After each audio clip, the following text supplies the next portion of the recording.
नमस्कार दर्शकों, astro Gayatri Shukla channel में आपका हृदय से स्वागत है। दर्शकों, जैसे कि आप जानते हो कि इस समय पूरे भारतवर्ष में कुंभ महोत्सव चल रहा है। करोड़ों लोग प्रयागराज पहुंच रहे हैं कुंभ स्नान के लिए।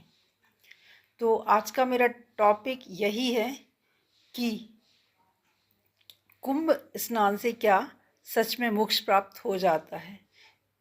इस विषय पर आज मैं चर्चा करना चाहूँगी। तो मेरा कहने का मतलब यह है कि इंसान को अपने अंदर ही उस अमृत की खोज करना चाहिए, उस कलश की खोज जिसमें वास्तव में अमृत है और जो कुंभ स्नान से बहुत ताल्लुक़ रखता है। तो आपके अंदर ही वह अमृत है जिसे आप बाहर ढूंढते हैं। कहने का मतलब यह है कि हम कुंभ जाते हैं और चाहते हैं कि हमारे सारे पाप नष्ट हो जाएं और मोक्ष की प्राप्ति हो जाए।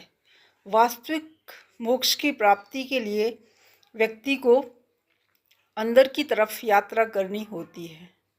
जब तक व्यक्ति बाहरी दुनिया में अमृत ढूंढता रहता है, उसे अमृत कभी नहीं मिल सकता। यह भौतिक दुनिया, यह 3D वर्ल्ड वास्तव में विष्णु भगवान की माया है, जो व्यक्ति के मन और बुद्धि को बांध देती है। व्यक्ति सोचता है कि उसके पास बहुत सारा धन हो, अच्छा पद हो, गाड़ी बंगला, नौकर चाकर, सारी भौतिक सुविधाएं हों, तो वह अपने आप को बहुत सुखी अनुभव करेगा। इन सारी चीज़ों की प्राप्ति के बाद, क्षणिक सुख अनुभव करने के बाद व्यक्ति फिर अशांत हो जाता है। अब तो उसके पास सारी खुशियां हैं, तो अब तो उसे हमेशा के लिए सुखी फील करना चाहिए, लेकिन वास्तव में ऐसा होता नहीं है। थोड़े समय बाद इन सब चीज़ों से जी भरने के बाद फिर मनुष्य की आत्मा अशांत हो जाती है और किसी नई चीज़ में सुख ढूंढने लगती है। भौतिक दुनिया में ऐसी कोई भी वस्तु नहीं जो व्यक्ति को हमेशा हमेशा के लिए खुशी या सुख की अनुभूति करा सके। यह तो विष्णु भगवान की माया है जो व्यक्ति को फंसा के रखती है और व्यक्ति इसी भौतिक संसार में उलझा रहता है।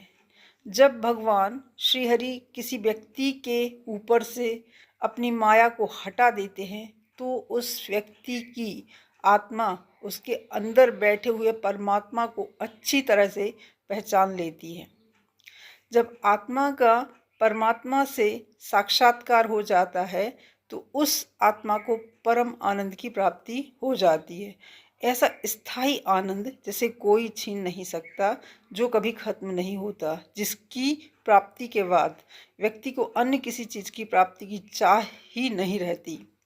कहने का मतलब यह है कि व्यक्ति अगर अपने अंदर की तरफ जाना शुरू कर दे, तो उसको बाहर किसी कुंभ में स्नान करके मोक्ष प्राप्ति की कामना नहीं करना पड़ेगी, बल्कि वह जीवित रहते हुए भी मोक्ष को प्राप्त कर लेगा। तो यही था आज का मेरा टॉपिक। अगर आपको यह वीडियो पसंद आता है तो प्लीज़ चैनल को लाइक करें।